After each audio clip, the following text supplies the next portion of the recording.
Assalamualaikum warahmatullahi wabarakatuh. Alhamdulillahilladzi an'ama 'alaina bi ni'matil imani wal islam. Wassalatu wassalamu ala khairil anam wa ala alihi wa ashabihil kiram, amma ba'du. Dewan juri yang arif lagi bijaksana, hadirin sebangsa dan setanah air yang kami banggakan. Muhammad Nasir Tobaroh dalam bukunya Mengkaji Indonesia mengungkapkan bahwa negara yang kita cintai ini kerap kali disebut the biggest Muslim community in the world, yakni sebuah komunitas muslim terbesar di dunia. Namun menurutnya sebagian besar umat ini masih terkerangking dalam kemiskinan kultural yang akut, yakni sebuah kemiskinan yang dilatar belakangi oleh ketidakmauan bekerja keras pelajar serta ditinggalkannya nilai-nilai agama. Ungkapan tersebut, hadirin, bukan sekedar basa-basi tanpa bukti, sebab jika kita menjelajah Nusantara, masih banyak putra-putri bangsa kita yang keluar sekolah terus menganggur. Betul. Hidupnya tidak teratur, rambutnya tidak pernah dicukur, cita-citanya jadi gubernur, tapi hobinya hanya mendengkur di atas kasur. Betul. Sehingga bukannya jadi gubernur, tapi malah jadi penganggur yang hidupnya hancur tersungkur dari dunia sampai alam kubur. Na'udzubillahi min dzalik.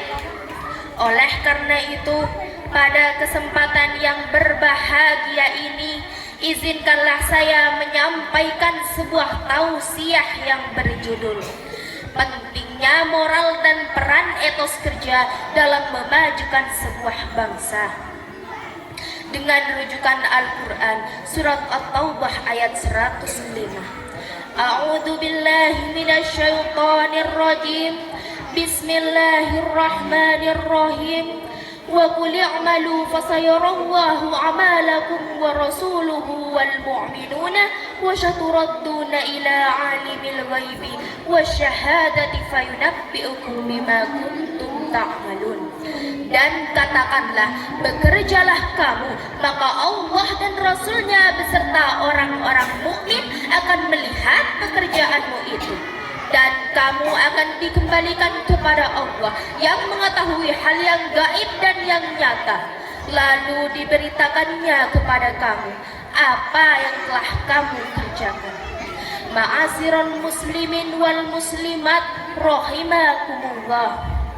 Dengan demikian penegasan Allah agar kita mau bekerja dan berusaha yang disyaratkan dalam kalimat i'malu, i'malu ma syi'tum, bekerjalah kamu sesuai dengan skill dan profesimu masing-masing. Demikian ungkapan Imam Ali As-Sabuni dalam Soffatut Tafasir jilid 1 halaman 505. Bukankah dengan etos kerja yang tinggi akan lahir orang-orang besar yang mampu merubah dunia? Betul.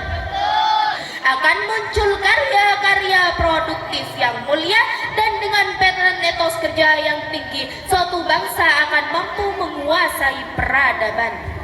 Pepatah Barat mengatakan, banyak orang-orang besar mengawali karirnya hanya dengan berjualan koran. Kisahkan dulu di zaman Khalifah Umar bin Khattab, ada seorang pemuda yang kerjanya hanya duduk termenung berpangku tangan, mengharap limpahan rizki dari Allah tanpa mau bekerja dan berusaha. Merah padam wajah Khalifah Umar seraya berkata, "Ya syabab, la yaqudanna ahadukum an talabur rizki wa yaqulu Allahumma rizqni wa qad alimta anna sama' la tumtiru dhahaba wa la fiddah."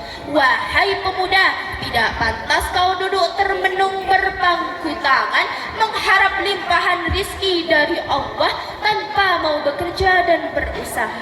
Padahal engkau tahu bahwa langit tidak akan mencucurkan emas dan perak. Betul. Hadirin rahimakumullah. Di samping meningkatkan peran etos kerja dalam memajukan sebuah bangsa, kita juga perlu membenahi moral dalam memajukan sebuah bangsa. Diakui atau tidak, dunia modern mempunyai dampak negatif carut-marutnya keadaan, dekadensi moral merajalela, tantangan jadi tuntunan, kebaikan sudah mulai diabaikan. Na'udzubillahi min dzalik. Oleh karena itu, apa yang harus kita lakukan adalah rawe-rawe rantas, malang-malang putu. Kita sisihkan lengan baju kita, rapatkan barisan kita, tegakkan amar ma'ruf nahi mungkar sejalan dengan perintah Allah dalam Al-Quran surat Al-Imran ayat 104. A'udzu billahi minasy syaithanir rajim. Bismillahirrahmanirrahim. Wal takum minkum ummatun yad'una ilal khairi wa ya'muruna bil ma'rufi wa yanhauna 'anil munkari wa ulaika humul muflihun. Hendaklah ada di antara kamu segolongan orang yang menyeru pada kebajikan, menyuruh berbuat yang ma'ruf dan mencegah dari yang mungkar. Hadirin, dari keterangan di atas, pemuda zaman sekarang tidak hanya dituntut untuk ngaji jago akademi, tapi pemuda zaman sekarang harus bisa tampil seperti halnya Khulafaur Rasyidin. Pemuda zaman sekarang harus bisa tampil sebagaimana tokoh Khalifah Umar bin Khattab. Guys, ini Umar, seorang jenderal tapi imam, imam tapi jenderal. Imam lantaran beliau mampu memimpin jamaah di dalam masjid. Jenderal lantaran beliau adalah pemimpin tentara di medan perang. Kegagahannya, keperkasaannya dicurahkan demi memperluas dan mempertahankan kejayaan agama Islam. Subhanallah.